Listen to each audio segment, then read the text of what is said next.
Bueno, pues muy buenas tardes a todas, todos y todes, por estar en esta tercera sesión del Seminario Interinstitucional Memoria y Archivos de Mujeres, coordinado por la Universidad Autónoma de Aguascalientes, por el Colegio de Jalisco y la Universidad de Guadalajara.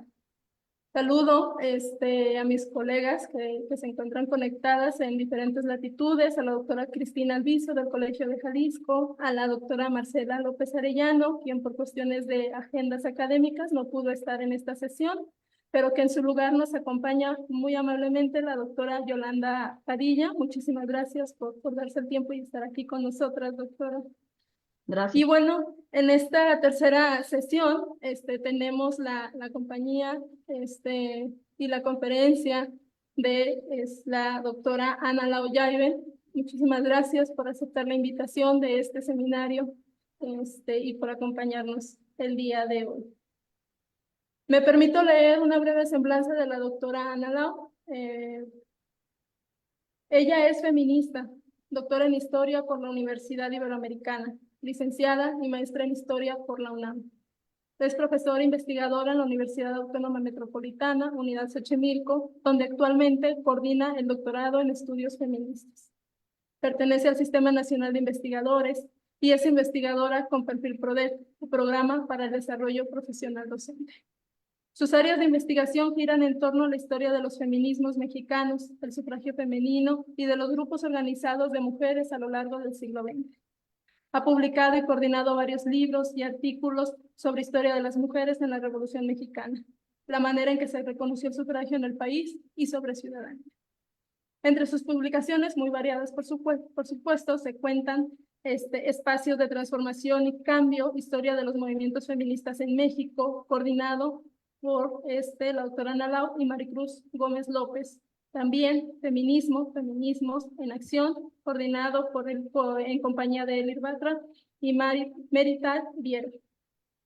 También el Diccionario Enciclopédico del Feminismo y los Estudios de Género en México, coordinado en compañía de Joel Estudillo García, José Edgar Nieto. Y Rupturas y Continuidades, Historias y Biografías de Mujeres, coordinado en compañía de Elsie McQuaid-Farmer.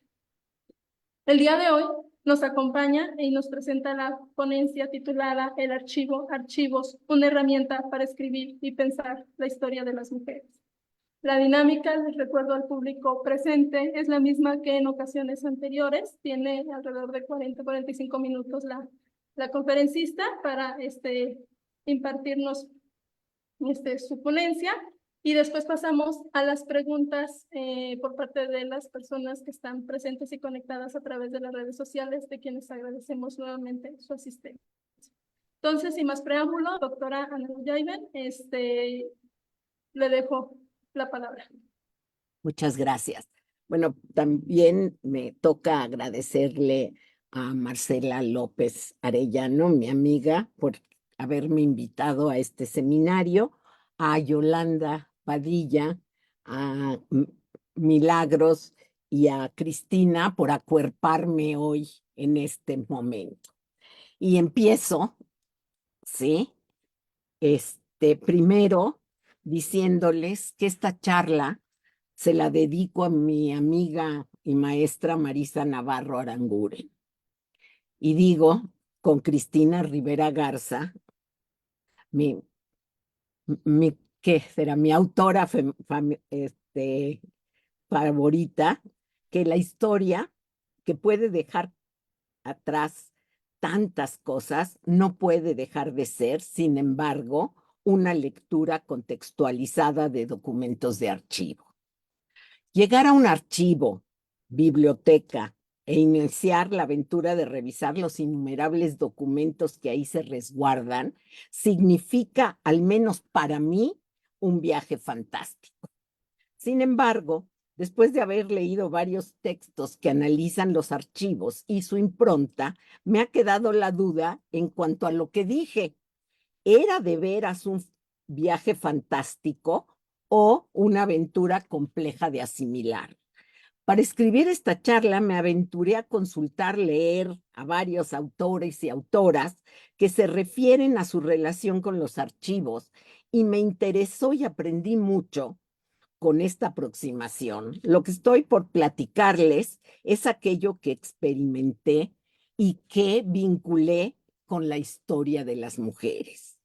El filósofo de origen argelino Jacques Derrida, autor, ya saben, de la deconstrucción, menciona la complicada relación de los manuscritos que revisamos con el proceso de archivación. Piensen, archivación. Por su parte, el historiador francés Michel Desserteaux apunta que desde hace 4 siglos, óiganlo, hacer historia nos lleva siempre a la escritura. Y digo yo, ¿serán estos documentos solo para mí y en esa revisión son irrepetibles? Y me pregunto, ¿terminarán atrapados en una página de mi computadora? Desde hace tiempo, enmarcado desde fines, para ser historiadora soy muy mala con los años, desde fines de los años 90 e inicios del nuevo milenio, por más o menos unos 15 años, viajamos en busca de información y revisión de archivos, Marisa Navarro y yo. Fuimos a Boston, a Washington, a Stanford y a La Habana, Cuba. La investigación tenía como objetivo reunir la mayor cantidad de documentación para escribir una historia sobre la creación de la Comisión Interamericana de Mujeres, creada en 1928. En adelante voy a hablar de ella como la CIM. La propuesta surgió al darnos cuenta de la relación que había, y había muy poco estudiado, acerca de la pugna por el sufragio en América Latina y el Caribe. Estaban además atrás las intenciones de un grupo de norteamericanas que tuvieron que hacer y formar una organización que las respaldase en su búsqueda por obtener más derechos. Ellas ya habían conseguido el sufragio y ahora lo que querían era conseguir la aprobación de la enmienda constitucional sobre la igualdad de derechos, que se conoce en ese país como la ERA, la ERA en español, la cual se ha introducido por cada periodo de sesiones del Congreso desde 1993 y ha sido aprobada en 1972 en casi todos los estados, pero nunca ha sido ratificada hasta el día de hoy. Con esas preguntas que seguirían más, visitamos la biblioteca. Déjenme compartir pantalla. Ahí está. A ver si ahí está. ¿Sí? Les estoy. Entonces, regreso. Con esas preguntas que seguirían más, visitamos la biblioteca Schlesinger. Aquí tienen pues la entrada varias veces. 3 para ser exactas. Aquí la tienen, ¿sí? Igual número en la biblioteca del Congreso de Washington. Y en la misma capital, esta está horrible, pero pues más o menos les da una idea, ¿sí? La Biblioteca Colón de la OEA, que comparte con la CIM sus documentos. Una sola vez estuvimos en la Hoover Institution Library and Archives en la Universidad de Stanford en Palo Alto, California. Aquí tienen la sala de lectura, ¿sí? Y una vez también en la biblioteca del Instituto de Historia y en la Biblioteca Pública y Hemeroteca José Martí en La Habana, Cuba, que esta es una de sus fotografías que logré encontrar y es la menos fea, ¿eh? Iniciamos nuestra travesía primero en la Biblioteca Schlesinger de Historia de Mujeres en América del Instituto Radcliffe de Estudios Avanzados, que fue el centro educativo para mujeres de la Universidad de Harvard. Es una biblioteca de investigación centrada en documentación de mujeres del pasado y del presente. De entrada, Me fascinó estar en una biblioteca que resguarda documentación solo de mujeres. Hay más en Estados Unidos, pero no tan completas y no las he visitado, la verdad. Las otras que visitamos resguardan documentos de mujeres, pero también de muchos otros tópicos. Había de todo. Espérenme, ya me regreso.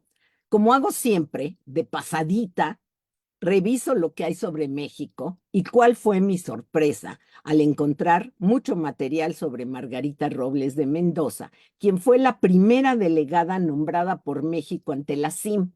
Hoy la Schlesinger tiene un buen archivo virtual sobre ella. Había en ese momento todo: cartas, discursos, documentos oficiales, fotografías y recortes de periódicos. Fotocopié todo lo que pude sobre ella. Parafraseando a Arlette Farge, todo el archivo y las bibliotecas están enfocados a algunos instantes de la vida de personajes, eso lo pongo yo, poco visitadas por la historia. El descubrimiento, sigo con Farge, el descubrimiento del archivo es un maná que se ofrece y justifica plenamente su nombre, la fuente. Asimismo, quien ha estado en un archivo lo sabe, y añade Cristina Rivera Garza, el encuentro con el documento histórico, dice, es un instante que bien puede ser descrito como traumático. Y yo digo, bueno, por la manera en que lo miras, por cómo lo admiras, lo interpretas o no, pero como traumático no lo sé. El destello en que la historiadora, yo, quien ha batallado con su personaje a la que le he preguntado mis sospechas en estos expedientes allá o aquí, escuché una voz, su voz, la de Margarita Robles de Mendoza, a través de sus escritos de puño y letra. Muchas preguntas vinieron a mi mente al haber trabajado en bibliotecas. ¿Qué pasa con el tiempo en que una está en la biblioteca? ¿Qué adquirimos? ¿Qué pensamos? ¿Cuántas veces esos folders amarillos nos cambian las hipótesis? ¿Responden los expedientes y la documentación que tenemos en las manos a las preguntas que nos hemos planteado las historiadoras feministas en especial con respecto a nuestras temáticas de estudio? ¿Cómo atrapar toda la información que tenemos enfrente? ¿Y es importante hacerlo? Siguiendo a Derrida, él dice que lo que la vida disgrega, el archivo lo congrega. En este sentido, yo digo, ¿cómo se organiza un expediente? ¿Con qué idea? ¿Bajo qué criterio? ¿De verdad se congrega una vida o un relato y se incorpora en un folder? Continuando con Derrida, quien dice que la residencia, o sea, el lugar donde residen de modo permanente los archivos, marcan el paso institucional de lo privado a lo público, lo que no siempre quiere decir lo secreto a lo no secreto. En este sentido, creo que el documento escrito con el afán de ser privado se convierte en público cuando lo revisamos dentro del expediente y lo leemos, analizamos o lo interpretamos. Es más, la biblioteca es la institución que lo resguarda y no obedece a lo privado del documento, lo hace público. ¿Sí? Debo subrayar que los documentos, esas cartas firmadas que encontramos, representan seres con agencia inmersos en la vida cotidiana. Y Farge añade, pero también en la vida social y política de su tiempo. No son ajenos a su contexto y ello lo tenemos que explicitar.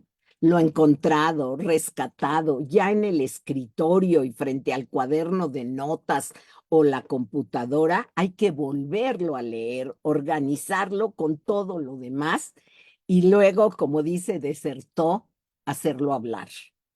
Una vez que desarrollamos nuestra problemática, se elabora, siguiendo a Desertó, el saber decir. Es ¿Qué es esto?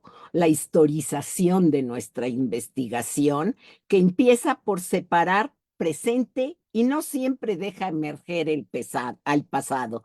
Sin embargo, vuelvo con Desertó, ha demostrado cómo la escritura de la historia, que supone un orden cronológico, el cierre del texto y el relleno de los intersticios, invierte el proceder de la investigación que parte del presente y que en ocasiones podría no tener fin. Creo que a todas nos ha pasado que nunca acabamos con lo que queremos acabar. Siguiendo a Michel Foucault, había que citarlo, pero en la voz de John Scott, él habla de los procesos, las formaciones y las prácticas discursivas como herramientas para el trabajo arqueológico, historiográfico, diría yo, de los saberes y poderes en la historia. Foucault trata los discursos como prácticas que forman los objetos de que hablan las fuentes, los documentos, y no le interesa, o por lo menos eso dice, buscar su significación. A Scott y a nosotras, las historiadoras feministas, sí nos interesa saber cómo esas representaciones y prácticas de dominación, identidad y rechazo de modelos impuestos que aparecen en los documentos construyen a las mujeres y a sus narrativas. Regreso a los archivos. Pero ¿qué implicaron para mí esas experiencias de viajes y memorias? La primera vez que ingresé a esos archivos, quería yo todo, todo con mayúscula, lo cual era imposible, lo sé y lo sabía entonces. Llevábamos una lista de expedientes con todos los datos y ubicaciones que requeríamos o que creíamos que íbamos a necesitar. Teníamos varias hipótesis en mente que había que probar. En esa ocasión, la primera que estuvimos en la Schlesinger, fotocopiamos muchas hojas. Y les cuento, sin decir mucho, que yo tengo 3 o 4 cajas de fotocopias, ordenadas y desordenadas, aquí atrás de mí, en el suelo, por supuesto, largas cajas que he ido juntando en la vida. Y eso son mis fotocopias. Además, tengo en el teléfono, en la computadora y en el iPad miles de documentos que nunca he revisado y que cuando busco uno encuentro otros, ¿sí? Pero esa es la vida de alguien que ha ido a los archivos y nadie me lo puede negar. Continúo con Schlesinger.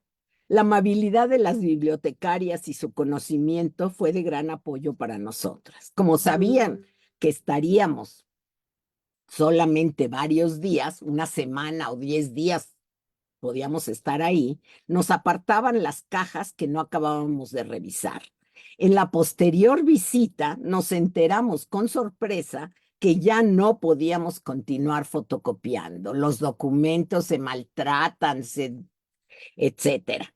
Entonces, mientras Marisa revisaba, yo me dediqué a fotografiar cartas, reconocimientos y toda clase de documentos oficiales de la CIM y del archivo y diario de Doris Stevens, que fue una de las norteamericanas, la norteamericana, que, espérenme, bueno, aquí ahorita les digo esto, que creíamos nos iban a servir. Por supuesto, lo mismo nos sucedió en La Habana, en la biblioteca, ya que no contaban, se imaginarán ustedes, con una fotocopiadora.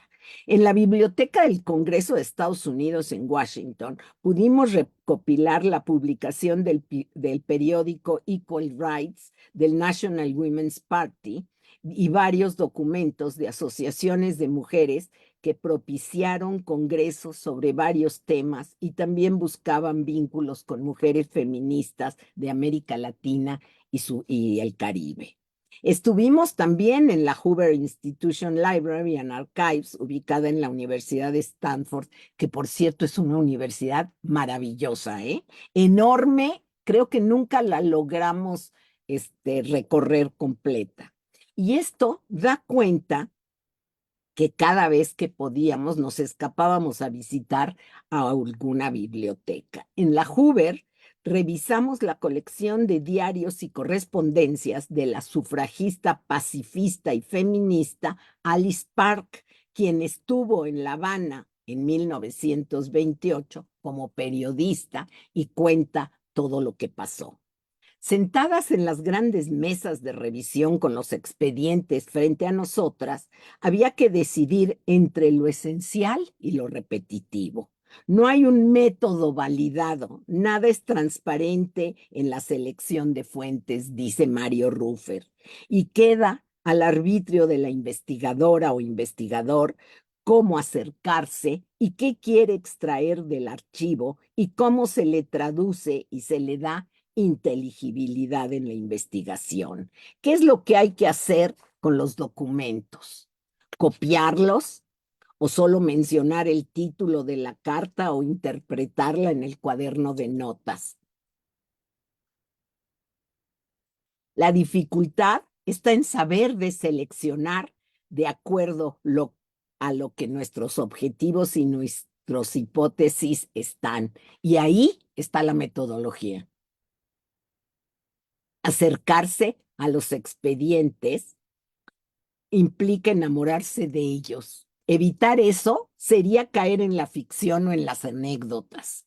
La historización implica tomar distancia entre una misma y el lugar de la memoria. Además, entrar en el documento implica conversar con quien firma. ¿Será que nos convertimos en ventrílocuas de nuestros personajes y de los hechos? ¿Qué hacemos con esas representaciones? ¿Cómo entender las construcciones discursivas referentes al género? ¿Las autorizamos con una referencia de pie de página? ¿Se convierten en fuentes o las usurpamos al trasladarlas a la escritura?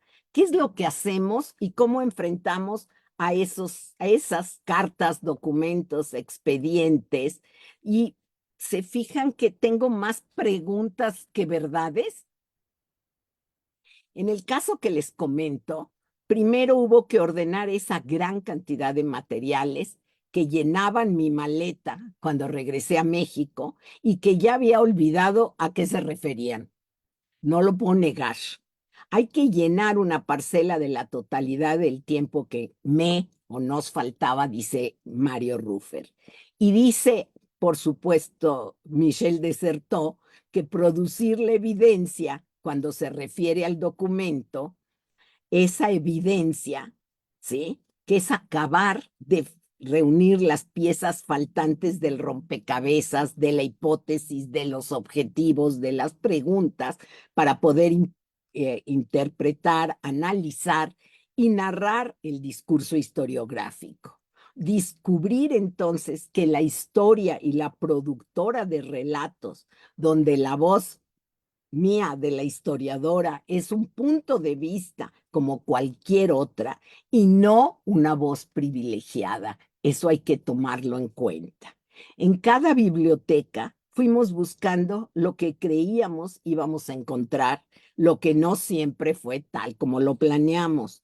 Todo proyecto de investigación inicia con una serie de dudas que intentan ser despejadas. El libro que está por escribirse es producto de largos años de reflexión y no es la excepción. En la Biblioteca Colón, que resguarda, entre otros documentos, los congresos panamericanos llevados a cabo por la Unión Panamericana antes de convertirse en la OEA en 1948, ahí encontramos una de las huellas faltantes. Ahí la tienen, que en la quinta conferencia Panamericana de 1923, con lujo de detalles, refiere la propuesta explícita que el guatemalteco Máximo Soto Hall presentó para que en 1928 se aceptaran mujeres en los debates de los siguientes congresos. Aquí está la propuesta. También revisamos un voluminoso ejemplar que contiene todos los congresos. El séptimo, creo que sigue, creo que es el que sigue, sí.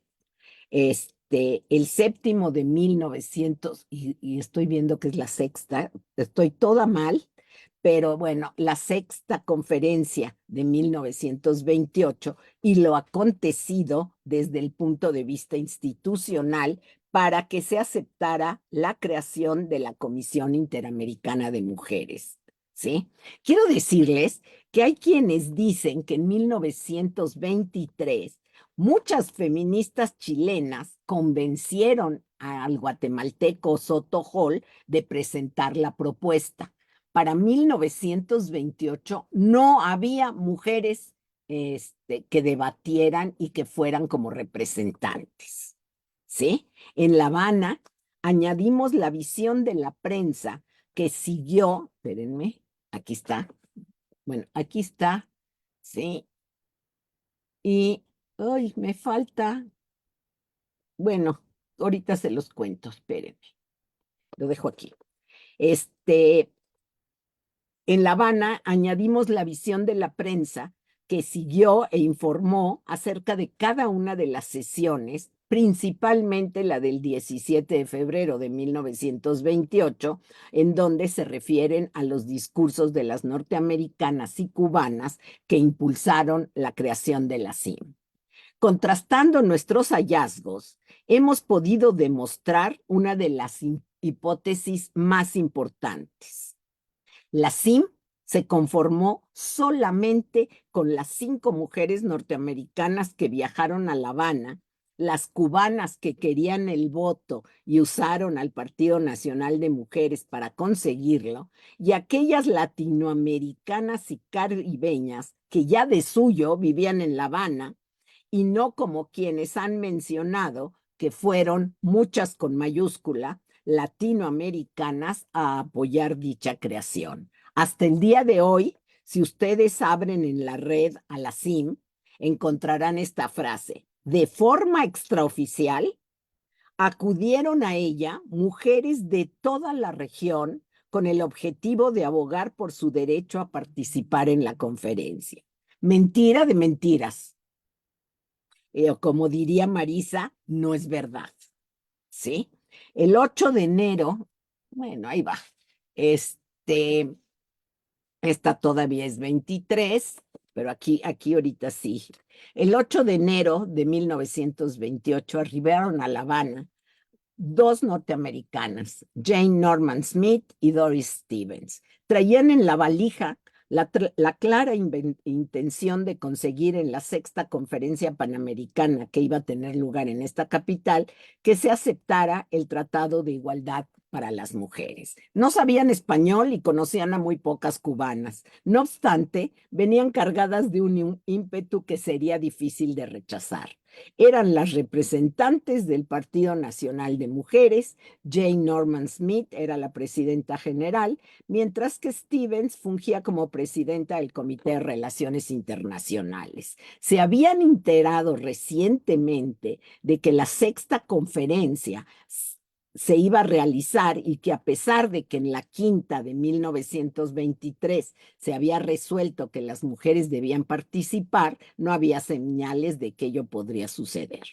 ¿Cómo explicar esta súbita resolución? En 2 semanas, estas mujeres del Partido Nacional de Mujeres se habían enterado de la conferencia y habían movido cielo y tierra para conseguir viajar a La Habana con un proyecto bajo la manga.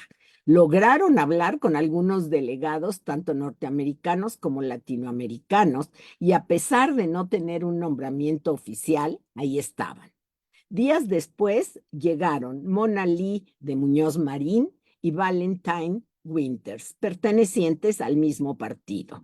Habían conseguido que William Kissam Vanderbilt, esposo de Alva Belmont, la presidenta general del partido, les diera un cheque por $5,000 que sirvió para pagar transporte, alojamiento y comida.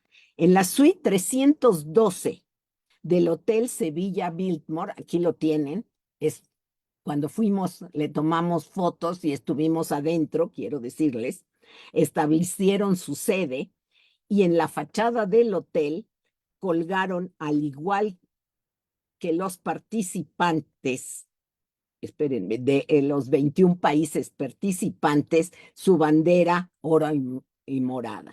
Según lo investigado, no hubo más que cubanas y norteamericanas en la conferencia. No obstante, se toma en cuenta que Mona Lee, a ver, aquí ni modo, les voy a, aquí está. Aquí tienen a Mona Lee, a Doris Stevens y a Valentin Winters, para que por lo menos les vean la cara. Se cuenta a Mona Lee como puertorriqueña, aunque había nacido en Raymond, Mississippi, era norteamericana casada con un puertorriqueño, y a la dominicana que vivía en Cuba, Plinta Boss y Gil, miembro del Comité de Acción Internacional del Partido Nacional de la Mujer. Y además a Alice Teligny Mazón de Haití, que era la esposa del representante haitiano en Cuba y que estaba en la conferencia.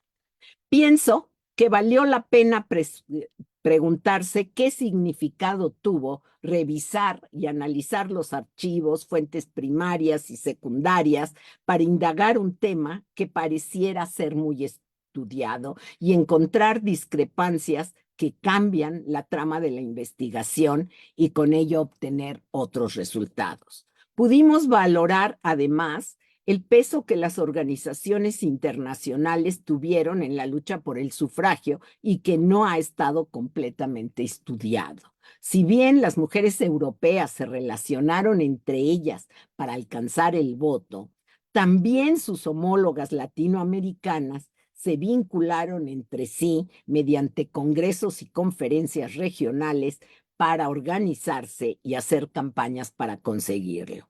En este sentido, durante los años 20 del siglo XX, fue la Unión Panamericana, a través de estas conferencias que realizó, la que apoyó los esfuerzos por varias décadas entre 1923 y 1948.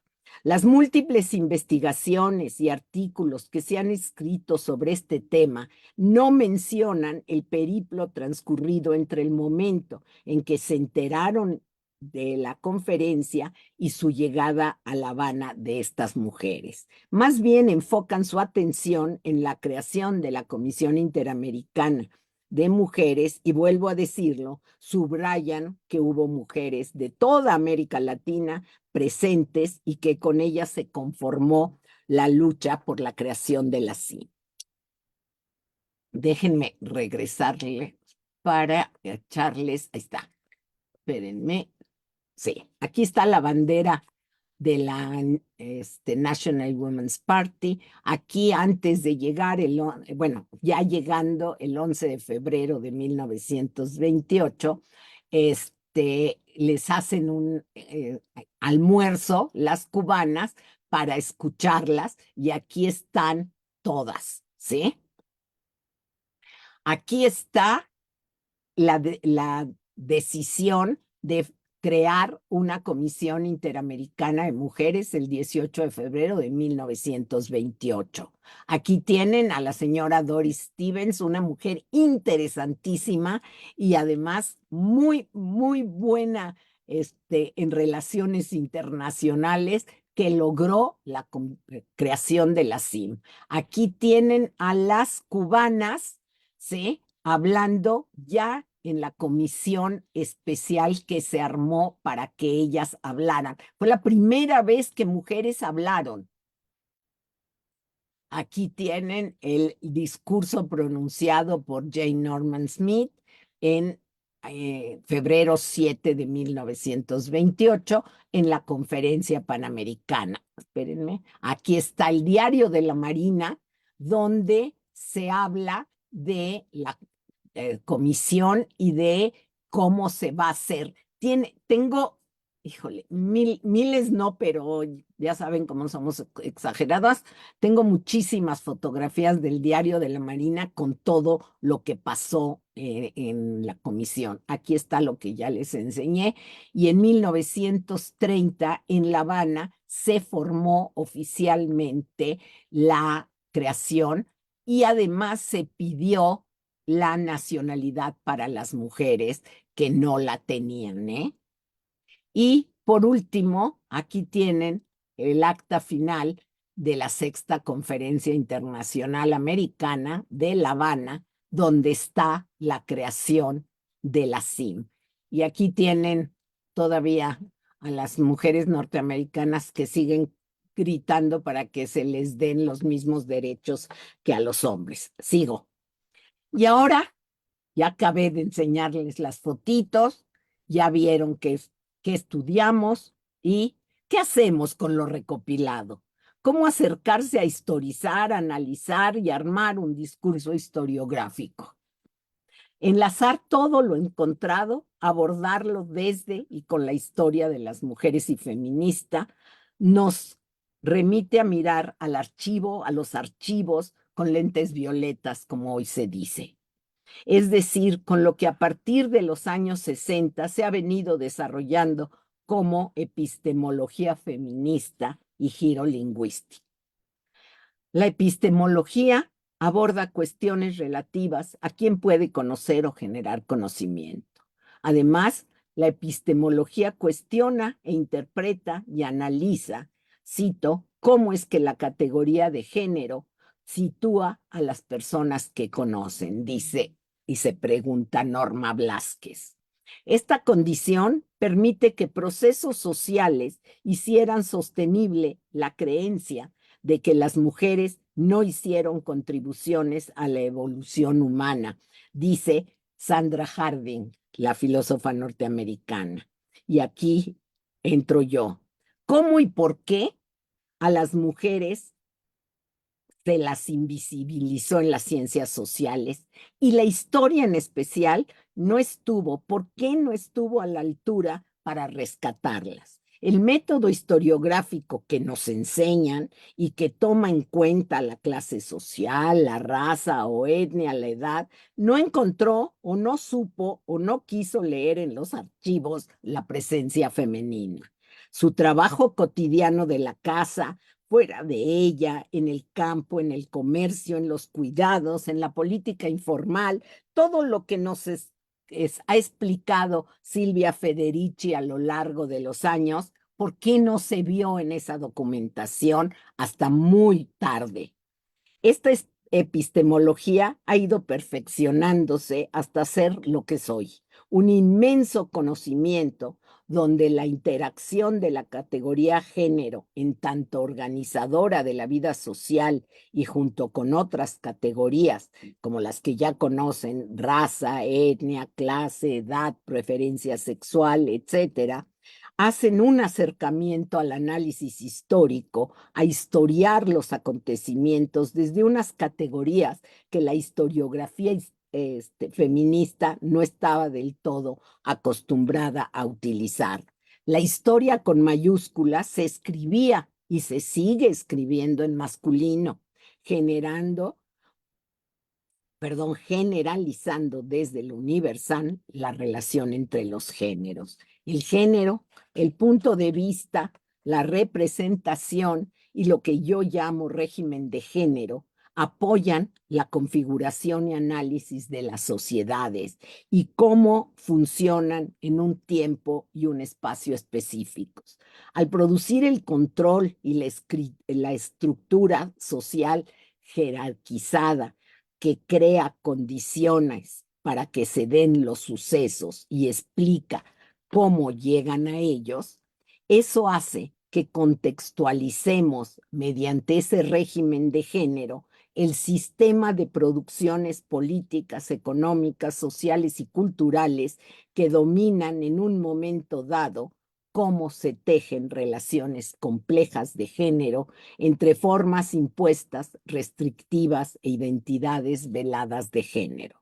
La noción de régimen de género me ha permitido analizar cuestiones como, por ejemplo, el caso que estudio. ¿Qué implicancias políticas permitieron la creación de la CIM? ¿Cómo se representó en un medio muy misógino y se percibió esta comisión en el contexto del panamericanismo de esta etapa? ¿Cuál fue la motivación? Que estos hombres tuvieron por crear una comisión que buscara establecer el sufragio para toda Latinoamérica y el Caribe. Por último, y para terminar, la vinculación entre historia, archivo y feminismo creo que es una tarea que tenemos muy compleja por delante. Ante la pregunta sobre cómo estructurar una historia cuya sujeta de estudio no había sido visible y no aparecía a simple vista en los documentos, se amplió la mirada. Testimonios autobiográficos, documentos íntimos, espérenme, ahí está, es, eh, documentos íntimos, documentos médicos, administrativos, judiciales, debates parlamentarios, leyes y reglamentos, diarios, revistas y restos materiales empezaron a ser leídos a la luz de preguntas distintas y abarcadoras que permitieran desentrañar el discurso sobre la complejidad de la experiencia femenina. Ello impulsó la consulta de fuentes alternativas para explicar las condiciones de vida de las sujetas y sus espacios y las relaciones entre ellas y ellos que se establecen.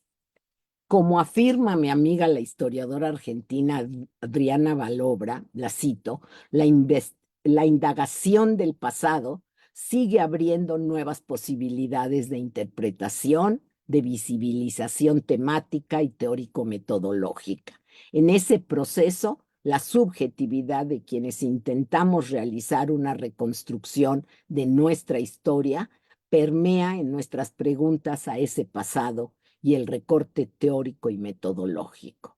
Reconocerlo resulta altamente provechoso para pensar que la historia, como otras ciencias, es un conocimiento situado.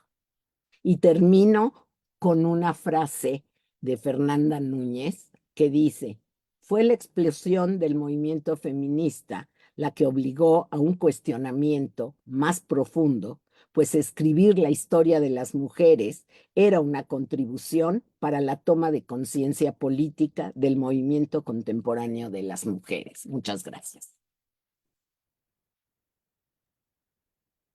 Muchas gracias, doctora. Muchísimas gracias por tan interesante conferencia. Nos tenía como en vilo, ¿no? Escuchándola. Muy interesante la serie de preguntas que planteaba a lo largo del texto y que es, por supuesto, producto de la experiencia, ¿no? Que ha tenido usted en los archivos a partir de sumergirse en estos. Tenemos varios comentarios en la página del Archivo General de la Universidad Autónoma de Aguascalientes. Voy a dar lectura a algunos. Nayade Rebelde nos manda saludos desde Puerto Rico. La doctora Fernanda Núñez Becerra, muchos saludos. Ana Lau y felicitaciones desde Jalapa, Veracruz. Claudia R. Domínguez García manda también saludos. Guadalupe Chávez Carvajal manda saludos desde el Archivo Fotográfico de Investigaciones del Instituto de Investigaciones Históricas de la Universidad Michoacán. Guadalupe Contreras, Gabriela H. también nos manda saludos. Gloria Añasco, saludos desde Ecuador. Maricielo Hidalgo, Lazo, saludos desde Perú.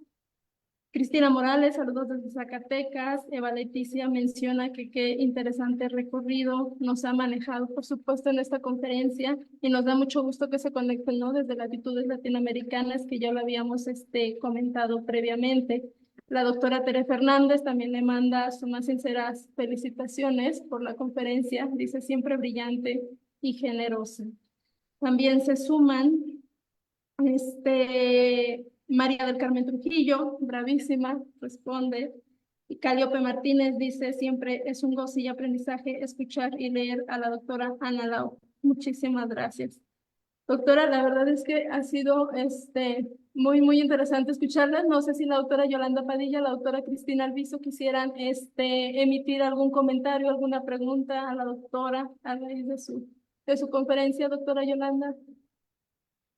Sí, bueno, felicidades, como dicen las colegas, Ana Lau, pues brillante y muy generosa, motivante y rica tu presentación. A mí en lo particular Me gustó mucho ver las fotos de las mujeres que historizas, de sus luchas, y también, sobre todo, me gustó de tu conferencia las preguntas que haces, porque también desde la epistemología feminista yo pienso que la pregunta eh, emerge desde una visión diferente.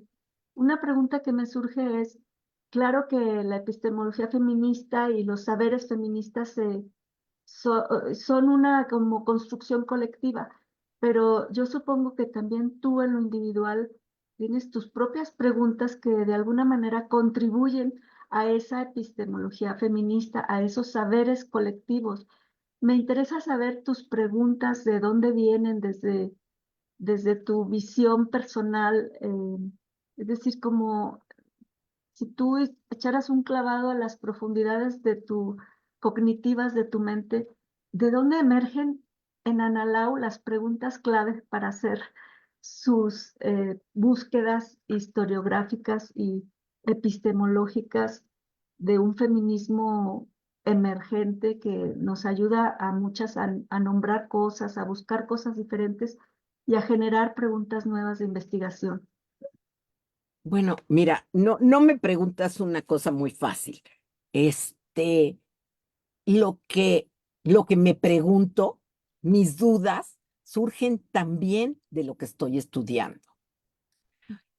Las preguntas que pretendo hacer en la charla me salieron cuando estaba yo escribiendo.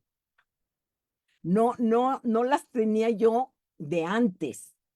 Claro, sí, Marisa y yo llevábamos objetivos y llevábamos además una hipótesis que pudimos mostrar, ¿sí?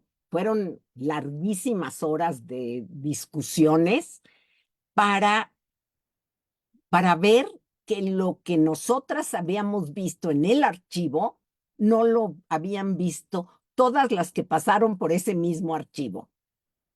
Entonces, este, ¿qué pasa? Pues que son años, muchos años, mira, aquí están, de estar haciendo lo que me gusta, porque esto me gusta, y mis preguntas historiográficas vienen de la historia. O sea, yo soy una historiadora feminista, ¿sí? Que utilizo las categorías y la epistemología feminista. A veces no se nota. ¿Por qué? Porque no voy diciendo género cada 2 segundos, pero sí vas armándolo teniendo la categoría para ver la interseccionalidad y ver todas estas categorías que todos los días surgen y todos los días me las tiran las nuevas filósofas sobre todo, ¿sí? Pero igual tú te haces preguntas a tu tema y todas nos hacemos preguntas y esas preguntas van cambiando conforme vas viendo más. Y dices, ay, chin, yo esto nunca se me hubiera ocurrido y entonces borro mi pregunta, ya no es una duda, ya comprobé que lo que yo quería no es cierto. Y nos llamaba mucho la atención a Marisa y a mí que muchas historiadoras no de la CIM, no de la Comisión Interamericana, pero de lo que es el sufragio y de lo que veían con el National Women's Party, no lo habían leído desde América Latina. Yo creo que eso tiene mucho que ver. En el caso de nosotras que conocemos la historia de América Latina, empezamos, no creas que llegamos a la biblioteca con todo conocido. Teníamos así como ideas y viendo los expedientes nos fueron surgiendo más ideas, más, más problemáticas, más que ideas. Hipótesis teníamos un montón. Queríamos esto, queríamos el otro. Y empezamos a ver los congresos donde las mujeres empezaron, ¿sí? A participar en Argentina, en Brasil, en Chile, en México. Yo, por supuesto, siempre llevaba agua a mi molino. Siempre era a ver qué había de México y Marisa decía, ya, espérate, vamos a seguir. No, y yo seguía viendo así aparte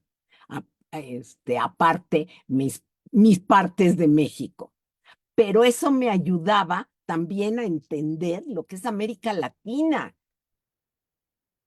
y lo que fueron las mujeres. Siempre hemos estado ahí.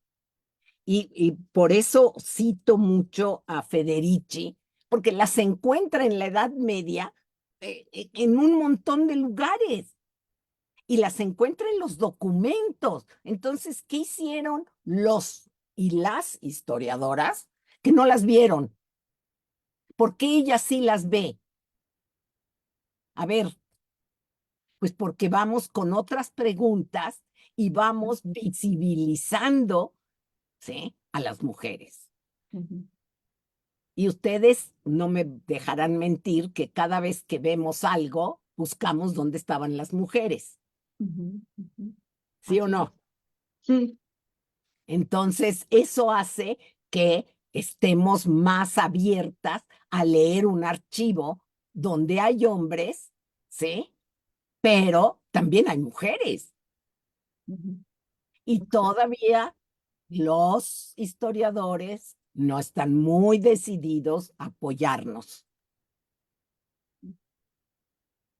Sí. Sí, hay resistencias, pero gracias, Analu, por tus preguntas y junto con Marisa, ¿verdad? Que nos generan nuevas preguntas a cada una de nosotras en nuestras temáticas, en nuestras búsquedas.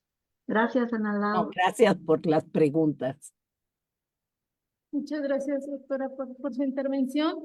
Nos llegan más comentarios a través de la página de Facebook. Adriana Orozco Bernaldez, saludos desde Zapopan, Jalisco, dice, felicidades a Ana Lau con admiración.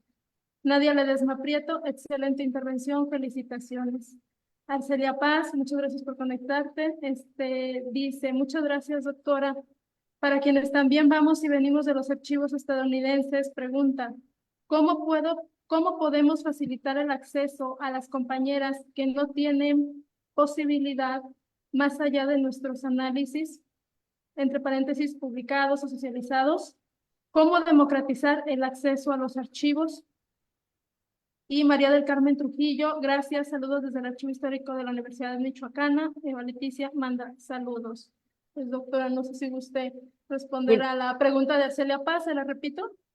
fíjate que, Arcelia, que yo estoy fascinada porque la Schlesinger acaba, no sé hace cuánto, pero yo lo encontré y estoy bajando otra vez una gran cantidad de documentación de Margarita Robles y ya me bajé completo porque no lo tenía completo el diario de Doris Stevens. Claro que Doris Stevens echa crema a sus tacos todo el tiempo, pero de todos modos es cómo logró una mujer que viene de la clase media juntarse con eminencias, abogados y convencerlos, porque ella los convenció de que se formara la comisión. Entonces, en su diario, ella va contando cómo lo hizo y claro que tenemos las otras visiones, la del periódico, la de algunos de los que estuvieron ahí, de los grandes abogados, ahí estaban y entonces van contando. Ellas logran poner una mesita en la entrada de la Universidad de La Habana donde estaba y fueron convenciendo a todos los que se acercaran de que las dejaran hablar. Y claro, ahí se paran dos o tres de los importantes y se les echan encima. O sea, los van convenciendo. Y eso, Arcelia, lo puedes ver ahora. Hay muchas bibliotecas que ya están en línea. Claro, yo ya no puedo, no me da la vida para ir 10, 12 días otra vez a meterme ahí, que es maravilloso, ¿eh? Es maravilloso, porque sí, el tocar los documentos, el leerlos, el abrirlos, el meterte a leer cosas que ni te importan, pero que al final te las llevas con mucho gusto y dices, yo voy a hacer un artículo sobre esto y voy y apunto, ¿sí o no? Todas lo hemos hecho. Tenemos ahí, de este ladito, un cuadernito para lo que no hemos hecho, pero hemos leído en el archivo, de repente hay un expediente que no viene al caso, y también lo leemos. Yo quisiera estar ahí. O sea, si hay algo que yo saqué de la historia es que soy una rata de biblioteca. Sí, y yo creo que todas nosotras somos unas ratas de biblioteca, porque si no, no hubiéramos hecho lo que hicimos. Milagros, piensa lo que tú hiciste y dónde lo buscaste. Sí. Y es lo mismo. Yo he buscado, bueno, he revisado, no saben la cantidad de libros que he leído en donde digo, esto no es cierto, esto no es cierto. Así, ¿eh? Porque el hecho de que todas las norteamericanas, y mire que no le estoy diciendo a las gringas, digan que llegaron, de toda América Latina, pues es que no saben dónde están. Y la misma, SIM, porque me metí a los 25 años, a los no sé qué, y vuelven a decir lo mismo. Nosotras fuimos a hablar con la entonces, ahí cuando fuimos a la Biblioteca Colón, que ni sabíamos que existía, por supuesto, alguien nos dijo, y ahí está la CIM, ahí está, y fuimos a verlo y no sabían nada de cómo se había creado. Y abajo está la biblioteca que tenía esos enormes, de veras enormes volúmenes que entre las dos abríamos. Nos tocó uno impresionante donde estaban todos los congresos. Y Marisa se quería casi llevar el libro completo. Y yo le tomaba fotos, que además luego tengo fotos horrorosas que me faltó la parte de arriba, que no, tengo un cuaderno donde dice, este documento es, pero ¿cuál documento? A fin de cuentas, tengo fácil 1000 documentos. No sé cuándo los voy a acabar de leer, ¿eh? Y hago pequeñas ponencias. Y claro, le voy metiendo más, entonces voy y me meto en las cajas a ver qué encuentro. Ese, ese, ese, eso es lo que más me gusta de todo lo que hago. Y yo creo que no me voy a equivocar, Yolanda y Milagros, ustedes igual. Ojalá tuviéramos el tiempo para estar leyendo todo eso. Espero que les haya contestado, Arcelia. Sí, claro que sí, doctora, muchas gracias por su respuesta. Siempre nos mantiene, ¿verdad? Como muy interesante con lo que nos está diciendo, porque claro, no nos vemos reflejadas con nuestro propio trabajo en los archivos, con la propia experiencia. No quiero acaparar yo el micrófono, entonces voy a ver como más saludos y preguntas que hay en las redes sociales. Claudia R. Domínguez García dice, a partir de su experiencia en los archivos que visitó en Estados Unidos, considera que sería conveniente que en los archivos mexicanos se realizaran esfuerzos por crear fondos dedicados a las mujeres. Mercedes Blanco se conecta, muchos saludos a Nalau, y pregunta, en este momento, ¿cuáles son los temas más investigados por historiadoras feministas? Gracias. Voy a emitir otros pregunta, porque nos están llegando varias. Entonces, María del Carmen Trujillo dice, me parece fantástico visibilizar a las mujeres Por supuesto que la lectura de la historia se vuelve distinta. Indy va, dice mucha claridad, Ana Lau, besos, Indy. Guadalupe A Chávez ella la Carvajal, cito. ah, A Indy, sí, nada más que le pongo su nombre original. me imaginé que usted la iba a ubicar, Sí, a ella, claro. sí. Y otras dos últimas preguntas, pero gusta contestar estas dos que le acabo de A dejar en el ver, tintero y me una espero es con la las de últimas. Mercedes, ¿Cuáles que son los temas más investigados por los temas, historiadoras feministas? sí. Primero, bueno, hoy lo que yo puedo ver con nuestra nueva generación en el doctorado en estudios feministas, mucho es el cuerpo, este, las migraciones, ¿sí? El, las buscadoras, ¿sí? Y las campesinas, las mujeres indígenas campesinas, y esos son temas que la búsqueda de temáticas ha cambiado muchísimo. De cuando todas queríamos hacer el trabajo de las mujeres, a la sexualidad y ahora al uso del cuerpo y cómo el cuerpo encarna muchas posibilidades. Entonces, eso es los temas que están haciendo ahora. Y son temas, los feminicidios, ¿sí? Son temas ahora sí, de palpitante actualidad, porque trabajamos desde lo que nos importa. La violencia es un tema que cruza a todas las investigaciones. Mercedes, que esa siempre me pone un 4. Este, pero sí son esas temáticas las que veo más, ¿sí? Hay, ahora, que eso me da gusto porque eso es lo que yo trabajo mucho, hay los movimientos feministas en las universidades. Es un tema que se está estudiando bastante, ¿sí? Hay varias chicas y la literatura de mujeres, la literatura de de la militancia en grupos revolucionarios. Hay varias.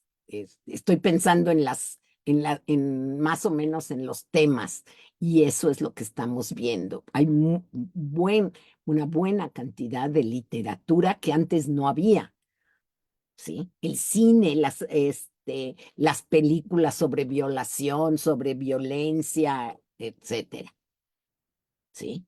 Esa es una. Luego, ¿qué otra? A ver, Milagros, tú que las leíste. Preguntaba, Claudia Domínguez García, si usted considera que sería conveniente que en los archivos mexicanos Ah, se sí, ya. realizaran esfuerzos por crear fondos dedicados a las mujeres. Sería ideal, pero no hay. Inclusive, no debo de hablar mal de los archivos mexicanos, pero tienen muchas fallas, desafortunadamente, y son los archivos privados los que no son institucionales, los que manejan mejor la documentación, desafortunadamente. Y en el caso de los archivos, pues hay mucho. La Biblioteca Nacional tiene muchísima información, pero luego no la encuentras. O está prestada o ya no está. Y eso nos preocupa porque nos evita estudiar. Y sí, yo la verdad me impresioné con las bibliotecas norteamericanas. Salen carísimo porque tuve que comprar ahí sí, por ahí lo tenía y lo quité, porque en la biblioteca del Congreso me dejaban fotocopiar, pero tenías que comprar una tarjeta e irle llenando de dinero, y eso no me lo paga la universidad, ¿verdad? Pero sí, Y había, además, los bibliotecarios sabían de lo que tenían y te van diciendo, estás estudiando esto, mira, aquí hay esto, aquí hay otro. Fuimos a una sección donde están los manuscritos, donde está la hemerografía, o sea, está dividido y aquí no hay un interés especial por no solo la historia de las mujeres, sino la historia. ¿No? No sé si le contesté a Claudia. Sí, muchísimas gracias, doctora. Coincidimos, creo, varios en esa respuesta, porque es cierto, no solamente de historia de las mujeres, sino en general, ¿no? No hay como esta plena conciencia del conocimiento de los archivos que generalmente son operados por personas ajenas a la disciplina y pues también la disposición, ¿no? Como para atender cuando acudimos a estos repositorios. Guadalupe Chávez Carvajal me dice, en la Universidad Michoacana, hasta hace poco, empezamos a analizar la invisibilidad, entre comillas, invisibilidad de las mujeres. No solo los documentos que ellas preservan, quienes laboran en los archivos de Michoacán, su mayoría son mujeres. También en la persistencia de una narrativa hegemónica en donde las mujeres aparentemente no son las protagonistas de la historia. Gracias por la charla. Mm. Y por último, Alison Cruz, ¿nos puede recomendar referencias de historiografía feminista? Gracias y saludos. Acaba de llegar otro. Olga Vázquez Monzón dice, me resulta interesante el dato del paladín feminista Máximo Sotojal. ¿Encontró más hombres aliados de la iniciativa de las mujeres? Pregunta. Y bueno, Cristi, que se nos unió, y nos da mucho gusto tenerla aquí como siempre. No sé si también quiera tener alguna intervención, pero por lo pronto son las preguntas que a través del A chat ver, también hemos tenido. para la epistemología feminista está tanto Norma Blázquez como Patricia Castañeda y tienen varios libros, varios artículos, están en la red sus libros, ¿sí? Son del SAGE de la UNAM y para mi conocimiento, lo que yo sé, ellas son mi referente total para la epistemología feminista, ¿sí? Hay más, está Eli Bartra de la UAM Xochimilco, también, que por aquí andaba, que tiene un libro que se llama Debates en torno a las metodologías feministas, que publicó la UAM con el PUEG, ¿sí? En donde también se habla de esto, ¿sí? Y está Sandra Harding, Donna Haraway, ¿sí? Ay, se me fue. ¿Ustedes creen que yo tengo todo en la cabeza? No. Me falta una. Me falta, Crenshaw y otra que se me va ahorita, ¿sí? Que son las que hablan. Y bueno, y por supuesto, la mera mera para mí, que es John Scott, ¿sí? Muchas gracias, doctora. Cristi, ¿gustas hacer una pregunta, intervenir? Hola, buenas tardes. ¿Sí me escuchan? Sí. Sí, muchas gracias. Tuve muchos problemas, me disculpo por no haberme conectado desde el principio. Muchas gracias a la doctora Yolanda que nos acompaña hoy y pues desde luego a la doctora Ana Lau. Doctora, ahorita que la escuchaba, me parece muy interesante y nos hace reflexionar también en nuestra propia experiencia de archivo, ¿no? De cómo acercarnos. Obviamente yo, licenciatura y maestría, no tuve esos lentes violeta, no los tuve ya en el doctorado con la doctora Tere Fernández, entonces sí fue como un gran cambio, ¿no? Porque te obligan a cuestionar y a interpelarte las fuentes, ¿no? Yo siempre, al principio las leía y decía, ¿dónde está el género? Ya con estas lecturas previas, como usted nos dice, lo logré identificar. Y también, bueno, me lleva a pensar mucho, como usted dice, no hay que criticar los archivos, pero yo creo que si nos vamos a niveles, en el caso de Guadalajara, creo que está menos democratizado el archivo, ¿no? Entonces, sale caro, no nos dejan consultarlo en línea, aunque todo esté digitalizado, pero son cuestiones administrativas. Es decir, ellos dicen, es que yo, para que me den presupuesto, yo necesito tener una lista de gente que viene al archivo. Entonces, sabemos como que hay muchas cuestiones que no nos permiten trabajar o explotar los archivos de otra manera, ¿no? Porque pues toda esta cuestión administrativa. Ella le preguntaron, ¿no? Yo pensaba preguntarle qué tipo de lecturas podríamos leer o sobre todo estas jóvenes, porque como usted dice, entre más jóvenes traen temas cada vez más nuevos, pero como bien señala, de la realidad, ¿no? O sea, vivimos una situación de violencia, entonces vamos a buscar cómo es. Vivimos una situación de violencia familiar y lo ven también buscarlo en sus raíces en el pasado. Creo que es muy interesante y es esta frescura, ¿no? Que en su tiempo, bueno, ustedes iniciaron con estos estudios y eran con las necesidades de ese momento y cómo van cambiando y no vamos a acabar, ¿no? Como usted bien lo dice. También, bueno, yo me preguntaba al principio y es como algo que me ha pasado, es que las mujeres no dejan muchas huellas, ¿no? Entonces, por ejemplo, yo ahorita que estoy trabajando deportistas, ¿no? Y que, bueno, en algún momento hablaré aquí, muchas de ellas no dejaron memorias y a las que fueron entrevistadas decían, pues es que yo no tengo nada que decir. O sea, cuando fueron campeonas, cuando no tengo nada que decir y sus entrevistas, en verdad, he encontrado unas de 3 minutos, porque ellas dicen, no tengo nada que decir brevemente, pero es parte de eso, de que a las mujeres se les enseñó un poco a no hablar, a no importa tanto, y es ahí donde decimos, bueno, esas huellas se perdieron, porque bueno, desgraciadamente fallecieron, nos queda un poco de la prensa, y es algo que creo que debemos subsanar desde este momento, ¿no? De que estas mujeres, a lo mejor, como usted nos deje también sus memorias, lo que significó entrar a estos estudios cuando no lo sabía y las experiencias de todas las demás.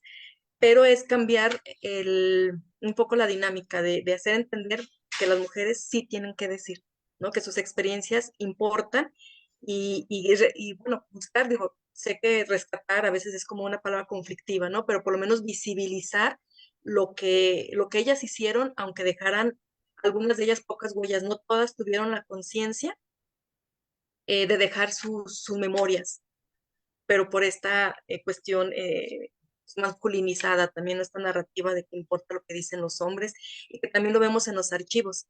Yo revisé el archivo histórico y me doy cuenta de que de los obreros había muchísimos documentos y de obreras hay muy poco, pero había muchas obreras. Entonces sigo preguntándome también, bueno, la doctora Tere las ha trabajado, ella encontró, pero si comparamos, hay muy poco de mujeres, ¿no? Entonces, también preguntar, bueno, ¿cómo podemos nosotros subsanar eso? O sea, ¿a qué fuentes podemos recurrir? ¿A qué otros datos podríamos buscar para este rompecabezas que es la historia de las mujeres, irlo armando, ¿no? Porque pues así está. No la vamos a encontrar en un archivo, sino pedacitos aquí, pedacitos allá. Así sus tips, ¿no? De cómo, digo, ya nos dijo aquí varios, pero ¿qué nos recomendaría usted? Muchas gracias. Te voy a decir que yo he tenido los mismos problemas que tú con la burocracia, porque no es la institución, es la burocracia, que tienes que hacer el papel rosa, el papel azul y no sé qué, y luego te dicen, ya no está. Claro, porque el libro en lugar de ponerlo aquí, lo pusieron acá, y no son capaces de buscarlo en otro lugar, para empezar. Luego, yo creo que las mujeres deportistas, fíjate que tenemos varias tesis en la maestría de mujeres en el deporte, ¿sí? Y lo que han hecho es buscar entrevistas con ellas precisamente en revistas deportivas. Ahora lo veo en los periódicos que sí ven a la boxeadora que se está retirando y entonces le hacen una pequeña entrevista. Igual dice, yo no soy importante, porque eso nos enseñaron a decir. ¿Sí? Nosotras no tenemos voz, pero tenemos que darnos voz y tú le estás dando voz en fuentes alternativas. A las que ya se murieron está difícil que tengas, pero a lo mejor tienes acceso a sus familias. Mira, no es fácil hacer historia de mujeres, ¿eh? Cuando están vivas, a veces ni siquiera te hacen caso. Te, este, te dicen que sí te ven y luego te dicen que no pudieron o lo que sea. porque también les da miedo dar esa voz. Porque ahí sí el orden de género, el régimen de género está muy introyectado en las mujeres, en nosotras, ¿sí? Que por qué esa voz se va a oír si no tengo nada que decir, yo corrí 50 kilómetros en 4 minutos, pero ¿y? Las mujeres rarámuris que corrieron, a ver, pero ellas están acostumbradas porque suben y bajan en donde están. Entonces no es novedad para ellas, pero su voz no se escucha. Se escucha la voz del que las llevó y ahí es donde siempre nos dan en la torre con lo que estamos buscando, ¿sí? Entonces yo te recomiendo fuentes alternativas y buscar a las familias que por lo menos tienen el cinturón, la medalla, la no sé qué, ¿sí? Pero sí explicar la diferencia, y ahí sí entra la epistemología feminista, que es la voz nuestra, ¿sí? El situarnos dentro de la investigación, es explicar cuáles son los problemas de la investigación, cómo los lograste superar o no. Hay ciertas cosas que no, pero se oye la voz de la investigadora. Eso algo que los hombres todavía no aprenden a hacer, ¿no? En eso me sale todo el feminismo que soy, lo feminista, ahí sí, ¿eh? Y muy No, bien, muchas Gracias, gracias. doctora. Una pregunta más que se nos había quedado en el chat de Facebook para no dejarla, y también darles, por supuesto, a las personas que nos acompañan. Olga Vázquez Monzón decía que se le hacía interesante el dato del paladín feminista Máximo Sotojar y si encontró ah, más hombres aliados de la iniciativa de estas mujeres. aparte de Soto Hall, está Ferrera, están dos, uno que es el doctor Bustamante, no me pregunten mucho ahorita, que es el representante de Cuba en el Congreso y es el que lleva pues, la voz. ¿Sí? Y es al que Doris Stevens logró convencerlo. ¿Sí? Y él fue muy importante en la creación de la CIM. Ahora, se crea la CIM, ojo, pero no tiene lugar, como siempre, como ¿cómo se llama? Los consejos de mujer, todas estas que las ponen en el cuarto de las escobas, también a la CIM le dieron un lugar bastante pobre. Y estos hombres ayudaron a que por lo menos tuvieran una oficina. No tenían escritorios, no tenían sillas, máquinas de escribir, etcétera, pero lo fueron consiguiendo poco a poco en Washington. Pero cuando se funda la CIM, cuando se crea la CIM, se queda como creada. Y después, en 1933, es cuando ellas están encargadas de dar una información general de cada uno de los países de América Latina. Y eso va a ser hasta 33, donde piden la nacionalidad, porque las mujeres no tenían nacionalidad, tenían nacionalidad del marido, ¿sí? No tenían permiso para trabajar, tenían que pedir permiso y el marido tenía que escribir una carta. Aquí en México eso pasaba y no les cuento que se quita en 1975. Y hasta que se reconoce el sufragio en México en 53, las mujeres fueron ciudadanas y mientras tanto no tenían tampoco nacionalidad. Entonces, estos hombres, uno se llama Ferrara, pero no me acuerdo cómo se llaman, Uno es Bustamante, el otro es Ferrara, y por supuesto Soto Hall fue muy importante. Era guatemalteco y luego se va a vivir a Buenos Aires y se convierte en argentino, pero siempre está en la política. Orestes Ferreira, ¿ya ven? Hasta eso me llegan los destellos. Orestes Ferrara. Y como ellas logran, Ferrara les va a dar la mesa con la que están ahí tratando de convencer a todo el que pasaba. El poner la bandera con las banderas de los demás estados. O sea, y además, antes del 17, 18 de febrero, hubo una manifestación en honor a José Martí y ellas consiguieron entre las cubanas y ellas ir en una manifestación como iban todos, también fueron las mujeres. Entonces, estuvieron activas y estuvieron visibles.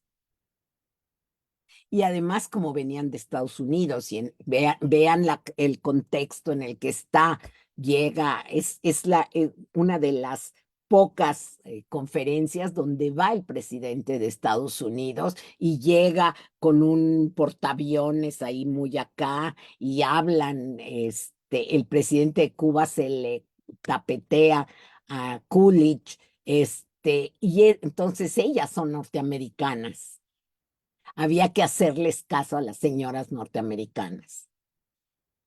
Sí. Entonces ahí está todo ese régimen de género que los hombres sabían también manipular y creen que van a poder con ellas, y estas juegan el juego de, ok, te ayudo, pero tú me ayudas, etcétera. Espero que a Olga porque sí hay varios hombres, pero más que nada son las mujeres las que empujaron la creación, ¿eh? Sí, Olga, le agradezco mucho por la respuesta, muy amable, doctora. No hay más preguntas en el chat. No sé si la doctora Yolanda, Cristi quieran dar alguna otra opinión, sino para proceder con el cierre de esta sesión, que ha sido como muy interesante. Nos ha puesto a reflexionar bastante, a cuestionarnos, a interrogarnos, ¿no? Que es también parte de este quehacer histórico en los archivos, de buscar la historia de las mujeres, a la experiencia femenina, a dar las voces, a visibilizar las voces, buscar los silencios, cuestionar los autosilencios también, ¿no? Que esos también son muy recurrentes en este trabajo y en este tipo de temas, ¿verdad? Entonces, muchísimas gracias, doctora. No sé si que nos acompaña, doctora Yolanda, Cristi, quieran dar algunas palabras. Pues yo un agradecimiento a Ana Lau, mucho gusto de verte, me encantó tu conferencia, te mando un abrazo. Somos ratas de archivo, ratones de biblioteca, nos identificamos plenamente y seguimos pues en esta tarea de visibilizar a las mujeres en la historia y de quitarnos las historiadoras esa eh, ceguera que hubo, porque tal vez una cosa es la invisibilización porque siempre han estado ahí, pero no las veíamos o tal vez era una ceguera. Pero los lentes violeta y los lentes eh, de las nuevas preguntas que tú nos ayudas a construir, pues son una aportación muy grande de tu conferencia y te agradezco mucho. Un abrazo, Ana Lu. Ay, muchas gracias, Yolanda. Y igual, doctora Analao, pues seguirle agradeciendo que nos acompañara en este seminario. Y sí, bueno, reiterar lo que dijo la doctora Yolanda, ¿no? Como estos lentes, bueno, no sé si me escuchan, como estos lentes violeta nos ayudan un poco a acabar con la miopía masculina, ¿no? Me quedo reflexionando en lo que usted dice, o sea, estas mujeres fueron visibles en su tiempo, porque ahí está la prensa, ahí están, escribían, hacían, pero fueron invisibilizadas en este relato histórico que es el que tenemos que pues por ahí Las- empezar, ¿no? Hacerlas visibles a través también de la historia, ¿no? Como historiadoras, como feministas, es nuestro trabajo. Entonces, bueno, creo que las otras dos sesiones y con la de usted vamos como en ese mismo camino, esas mismas problemáticas. Entonces, le agradecemos mucho su tiempo, su generosidad de compartirnos todo su trabajo. Y bueno, pues nada más. Muchísimas gracias. Gracias, Cristi. Doctora. Ana Lau, de parte de la maestra, de la doctora Marcela López Arellano, que me invitó pues, a suplir un poco su lugar, pues me atrevo a hablar en su nombre porque me dijo que, pues muchos saludos y agradecerte tu participación y igual a sus coorganizadoras aquí que lo hacen muy bien, muchachas. Y pues muchas gracias. Seguimos en el seminario, nos seguiremos viendo en las diferentes sesiones. Gracias. Gracias, Yolanda. Claro que sí, no, pues muchísimas gracias a la doctora Cristina Ortiz, a la doctora Yolanda Padilla, a Marcelo López Arellano, que sabemos que a la distancia nos está acompañando, por supuesto a la doctora Ana Lau por tan enriquecedora conferencia, muy apasionada, muy apasionada del tema, eso también queda muy visible, y por también hacer visible su voz, como investigadora, ¿no? En esta tarea. Y no queda más que, antes de despedir la sesión, invitarlos a la cuarta sesión que tendrá lugar el 14 de agosto. Tendremos de invitada a la doctora Julia Preciado Zamora, de Ciencias Occidente, con la conferencia Los papeles de Carmen Castañeda, notas para reconstruir el archivo de una historiadora. Entonces, los esperamos en esa próxima sesión, de la cual ya estaremos mandando invitación previamente. Y pues muchísimas gracias por acompañarnos, muchísimas gracias también a Pedro, como siempre nos ayuda con las cuestiones técnicas bastante importantes para llevar a cabo este seminario. Entonces, muchísimas gracias a todas, doctora Ana Lau, fue un placer escucharla y nos vemos en las siguientes sesiones. Gracias. Hasta luego y buenas tardes.